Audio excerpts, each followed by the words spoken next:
अच्छा जी, तो पोजीशन हमने देख ली थी। स्टैटिक होती है बाय डिफ़ॉल्ट। इसके अलावा रिलेटिव जो होती है वो अपने हिसाब से चलती है। एब्सोल्यूट जो होता है वो अपने पेरेंट के हिसाब से चलता है। फिक्स जो है वो बॉडी के हिसाब से चलता है, और स्टिकी जो है वो चिपक जाता है आगे जाके। अच्छा, एक चीज़ होती है हमारे पास जेड इंडेक्स करके। जेड इंडेक्स करके एक चीज़ होती है हमारे पास ना, किसी को पता है क्या होती है? सर सर कुछ कंटेंट आ जाए वो ऊपर ही रहेगा। जेड इंडेक्स से ही होता है, जैसे पोजीशन फिक्स में। देखो, मिसाल के तौर पे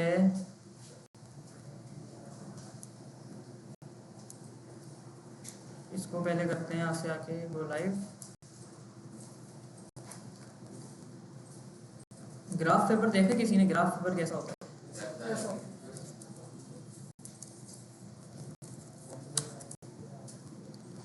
ग्राफ पेपर में क्या होता है, गोल गोल डब्बे बने होते हैं और उसके अंदर ना दो एक्सिस होते हैं। एक होता है एक्स एक्सिस और एक होता है वाई एक्सिस, है ना। इसको बोलते हैं एक्स और इसको बोलते हैं वाई।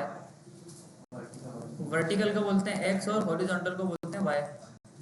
और डायमेंशन पता है किसी को कितनी होती है? डायमेंशन एक डब्बे में 6। किसी ने डाइस देखी है? डाइस, लूडो खेलते हैं डाइस से। उसमें उसकी 6 साइड होती हैं। एक ऊपर और नीचे होती है, उसको बोलते हैं वाई एक्सिस।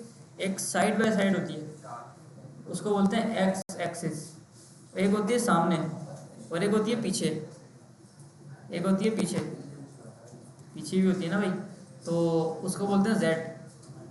ठीक है, तो दाएं बाएं की जो चीज़ होती है उसको एक्स बोलेंगे, ऊपर नीचे वाली को वाई बोलेंगे, और सामने और पीछे वाली को हम जेड बोलेंगे। तो सी एस एस के अंदर हमने देखा है कि भाई यहाँ पे एक्स और वाई तो हमने समझ लिया ना कि विड्थ और हाइट कैसे देते हैं। अब थोड़ा सा ना जेड को भी समझते हैं कि जेड इंडेक्स क्या होता है। किसी भी एलिमेंट को अगर आपने ऊपर लेके आना है, सामने लेके आना है, अभी देखो हेलो 1 हेलो 2 ये जो लिखा है ना, इसको मैं स्क्रॉल करता हूँ तो ये कहाँ जाता है? छुप जाता है, पीछे चला जाता है। मैं चाह रहा हूँ कि ये पीछे नहीं जाए, ये ना सामने दिखना चाहिए मुझे। ये हेडर के भी ऊपर आए, ये हेडर के भी ऊपर आए। इसका यूज़ केस आपको आगे पता लग जाएगा, लेकिन पढ़ाने वाली चीज़ तो पढ़ा देते हैं।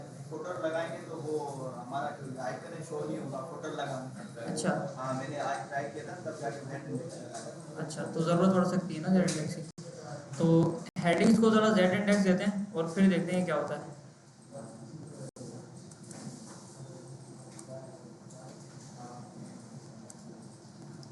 अच्छा जी, कहाँ पे हमारी हेडिंग्स?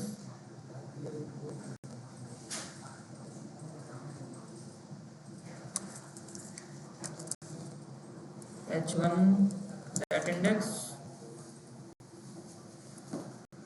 अच्छा, बाय डिफ़ॉल्ट जो होता है ना जेड इंडेक्स वो होता है 0। मैं इसको देता हूँ 2। 2 से क्या होगा, ये 0 से थोड़ा सा ऊपर आ जाएगा। ऊपर कैसे आ जाएगा ये देखो।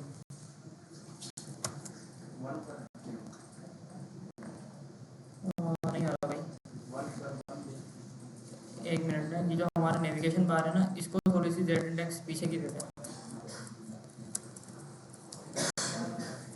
जेड इंडेक्स, जेड इंडेक्स इसको देते हैं हम -1।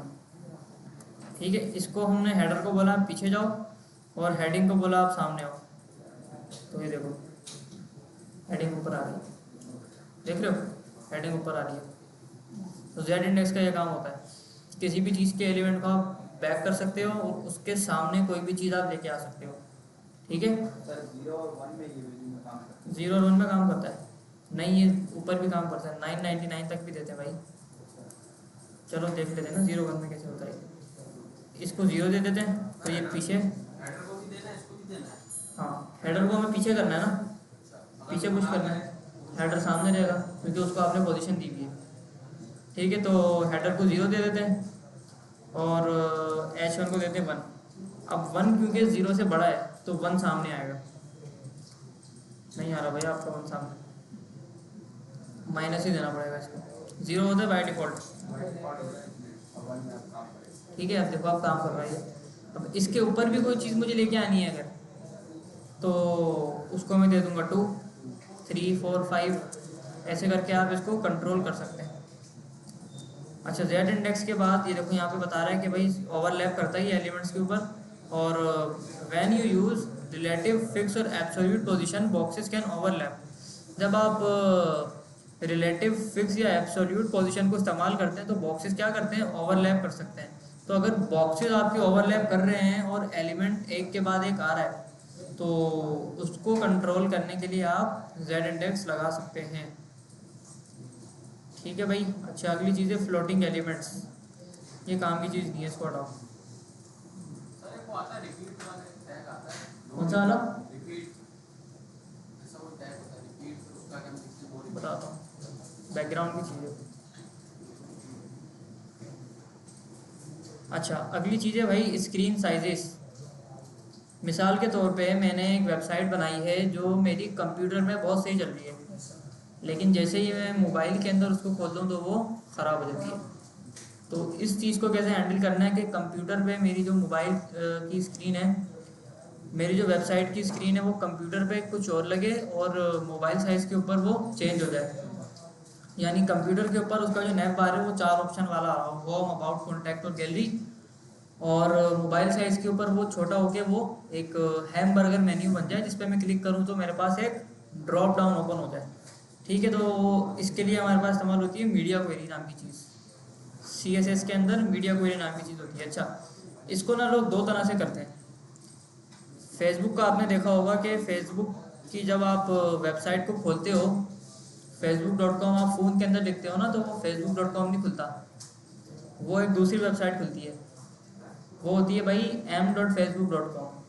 वो क्या करते हैं कि जैसे ही आपकी स्क्रीन का साइज़ मोबाइल साइज़ पे जाता है या टैबलेट पे जाता है ना, तो वो डोमेन ही चेंज कर देता है।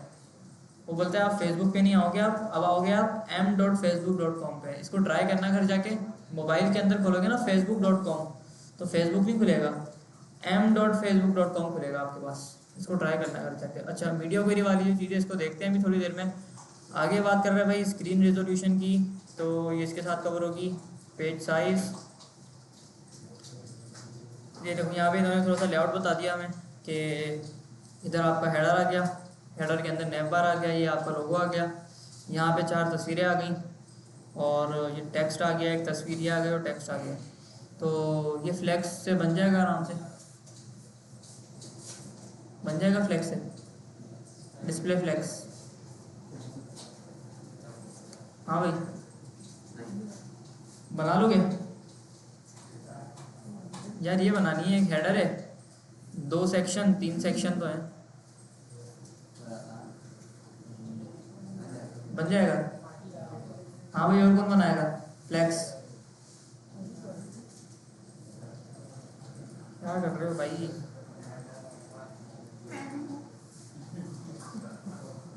Fix with layout, liquid layout, layout grid.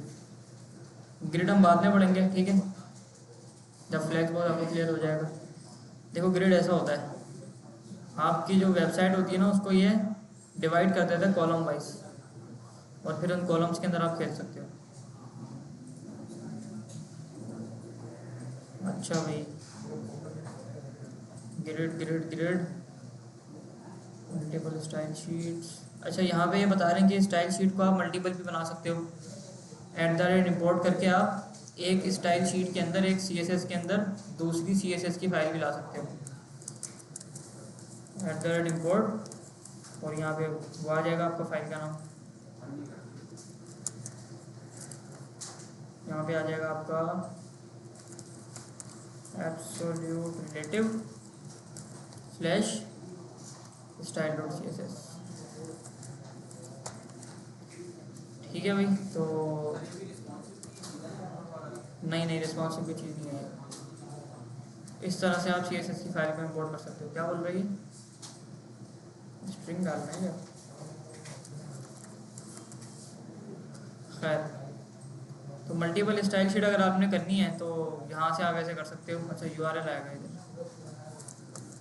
URL, ठीक है। अब यहाँ पे क्या हुआ है कि एक CSS की फाइल इसमें और ऐड हो गई, ये वाली, तो इसको हटा देते हैं, काम खराब कर देते हैं। दोनों CSS अप्लाई होगी, दोनों CSS अप्लाई हो गया, दोनों चीज़ें जैसे HTML एक हो गई और CSS दो हो गई। CSS 2 हो गए। अच्छा, दो तरीके होते हैं इसके, या तो आप CSS की फाइल के अंदर ही CSS को कर लो इंपोर्ट, या तो आप यहाँ पे आके यहाँ पे कर लो इंपोर्ट। अच्छा, ये हमने करी हुई है ना, इधर आके इसको बोलो डॉट डॉट स्लैश और लेआउट, नहीं सॉरी, फ्लैक्स बॉक्स और index dot HTML style dot CSS। ठीक है, 2-3 भी आप एक साथ कर सकते हो CSS की फाइल्स को, इसमें कोई मसला नहीं है। अच्छा, मल्टीपल स्टाइल शीट देखो बता दिया इसने, लिंक से आप मल्टीपल लगा सकते हो, 2 3 4 5। बस ये चैप्टर यहीं तक था हमारा ना, लेआउट वाला। तो लेआउट के अंदर हमने क्या देखा भाई, हमने बोल दिया कि भाई वेबसाइट का लेआउट कैसे हमारा बनेगा, और फ्लैग से हमने थोड़ा सा लेआउट बना के देख लिया, एक नेव बार बना दिया, एक चेस बोर्ड बना दिया। इसके अलावा पोजीशन वाली एक चीज़ देख ली, फ्लोट वाली चीज़ हमने नहीं देखी, वो हमारे काम की नहीं थी। और इसके अलावा जो अपना ग्रिड वाली चीज़ थी वो हम बाद में पढ़ेंगे।